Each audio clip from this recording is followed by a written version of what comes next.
Hey guys, so Valentine's Day is just a few weeks away, and to celebrate the occasion, I've come together with a few of my favorite channels to bring you a Valentine's Day menu. So after my video is done, be sure to stick around and watch the rest of the videos in this playlist, and you'll find some terrific ideas to make your Valentine's dinner extra special. So for my part, I'm bringing dessert, and I thought it was the perfect opportunity to show you how to make a foolproof chocolate souffle. Now the thing about soufflés is it does make people a little bit nervous, and I hear you, they can be tricky, but I have found that there are a few tips and tricks that you can do to assure that you have the utmost success. So tip number one really has to do with the planning.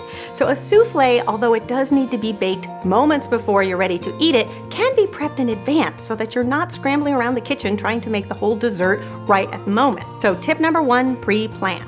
So the first thing we're gonna do is butter and sugar our ramekins. So I really find that to get a foolproof chocolate souffle, the cup ramekin is the way to go. If you make them into big of a ramekin, it can be tricky because sometimes they become underbaked or overbaked. If you make them in ramekins that are too small, they also can be tricky and don't rise as much. So I say if you want a foolproof souffle, make it in a 1 cup, 8 ounce ramekin. So we're going to take a tablespoon of melted butter, and just brush it inside each of the ramekins. Then the next thing we're gonna do is dust some sugar inside each ramekin. We're gonna take 2 teaspoons of white granulated sugar. Just dust it around, making sure you're getting all of the sides and the insides and that the whole thing is coated. Now this is important because as the souffle bakes in the oven, it is going to start to rise up, and the sugar gives the souffle and the egg something to grip on, which will allow it to rise up and not slip and slide with just the butter. So don't skimp on the sugar. Now that your ramekins are ready to go, you can pop these in the fridge until you're ready to use them. And the next thing we're gonna do to pre-plan our souffle is make the base. So in a microwavable safe bowl, we're going to add 2 ounces of bittersweet chocolate and 3 tablespoons of butter. You can go ahead and just pop that in the microwave until everything is nice and melted, and then give it a good whisk. And then we're also gonna add 1 egg yolk, 1/2 teaspoon of vanilla, and 1/4 teaspoon of salt. You can go ahead and just whisk that all up until it's nice and combined.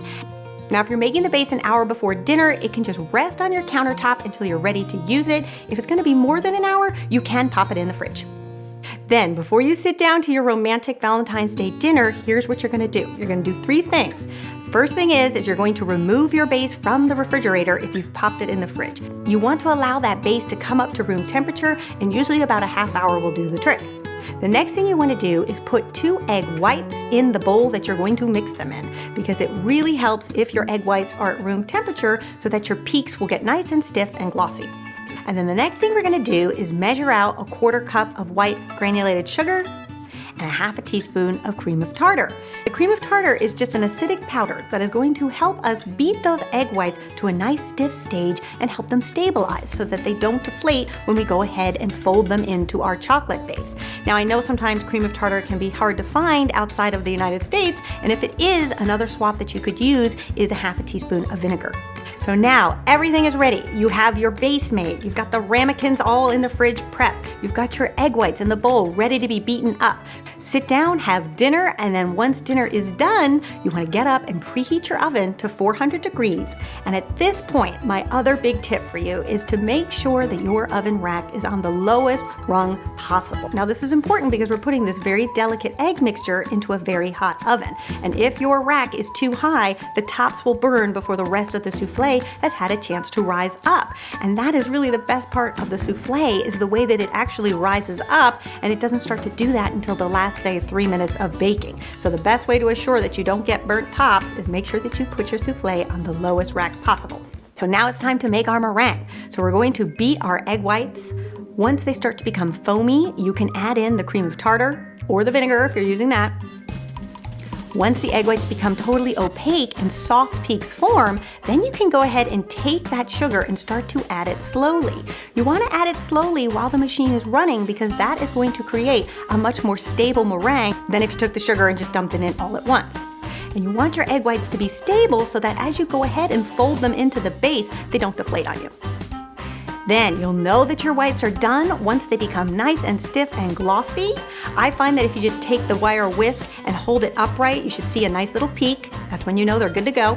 And then the first thing we're gonna do is take a third of the mixture and put it into our base and just start to lighten the base. So you'll notice the texture of your egg white is much softer than the base. You want that base to become nice and light so that as we fold the rest of the egg whites in, that base is not pulling those whites down. And then you're gonna take the next third of egg white and start to really fold it in gently. Just using a spatula with a sort of over and under motion, making sure that all that chocolate is becoming reincorporated into the egg whites. And just repeat that process until all your egg whites have been folded in. And if you find that you're getting kind of streaks, that's okay. You can gently give it a little stir. You're not gonna hurt it any. You just wanna make sure that everything is incorporated and you're still keeping all of that lift and air of those beautiful egg whites. At this point, we're gonna take a large spoon and we're gonna fill each ramekin with the souffle mixture. And I say go all the way up to the top. I find if you go all the way up to the top and then smooth it with a spatula, you're really gonna get a nice flat top. So here's the next tip. This might look a little bit strange, but this is what really does it when you wanna get a really beautiful, nice top that's highly risen. You want to take your thumb and just put it into the souffle, make sure your hands are clean, and go all the way around the perimeter of the ramekin, creating like a little channel.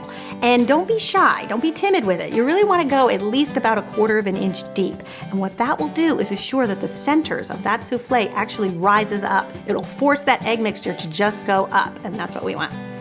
And then the final thing before they go in the oven is to just take a dish towel and clean off the edges of the ramekin, because you'll see there'll be some chocolate mixture that is sort of spilled over. And that'll assure that you'll have a nice, pretty presentation. Then we're gonna pop our soufflés in the oven and set the timer for 13 minutes. Meanwhile, we can go ahead and create our whipped cream. So in the bowl of our electric mixer, we're going to add a cup of heavy cream, a teaspoon of vanilla extract, and 1 tablespoon of confectioner sugar. Now we want to beat this cream up just until very soft peaks form. We're actually still looking for the cream to be pourable because we are going to pour this cream into our soufflés after they're baked. So you don't want to take it too far. It really will only just take a few minutes. So you can go ahead and take your whipped cream and transfer it to a serving bowl. And then the other things you want to have ready are your powdered sugar, 2 serving plates, and your spoons. Because as that souffle comes out of the oven, you have to serve it immediately. So having all of these things at the ready will just help you present that souffle to the table when it is looking its best. Then at the 13-minute mark, go ahead and turn your oven light on and check on them. At this point, your soufflés should be nicely risen at least 1/2 inch above the ramekin. If you feel like it needs another minute or 2, go ahead and let it go, but I would not let it go any more than 15 minutes. Then when your soufflés are done, go ahead and take them out of the oven, dust it with some powdered sugar, and then the best way to transfer them to your serving plate is with a dish towel. I find that if you try to use oven mitts, you might actually bang the top of the soufflé and then it's gonna deflate on you. So go ahead and use a dish towel and then bring it to the table. And your Valentine will be completely impressed that you have made a chocolate soufflé at home and didn't need to battle the crowds on Valentine's Day at some fancy French restaurant.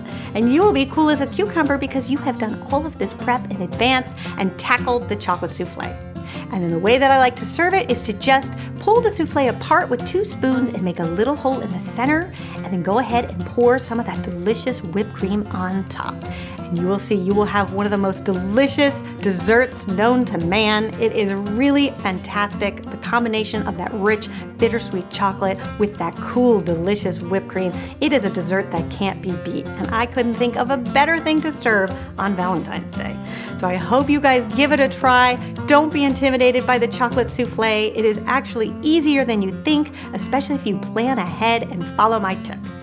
All right, you guys, I hope you all have a very happy Valentine's Day and take the time to watch the other videos in this playlist. I think you'll find some terrific recipes to make your Valentine's Day dinner extra special. All right, you guys, I'll see you back here next week for another Valentine's Day recipe. I'm gonna show you how to make Linzer heart cookies. Until then, bye.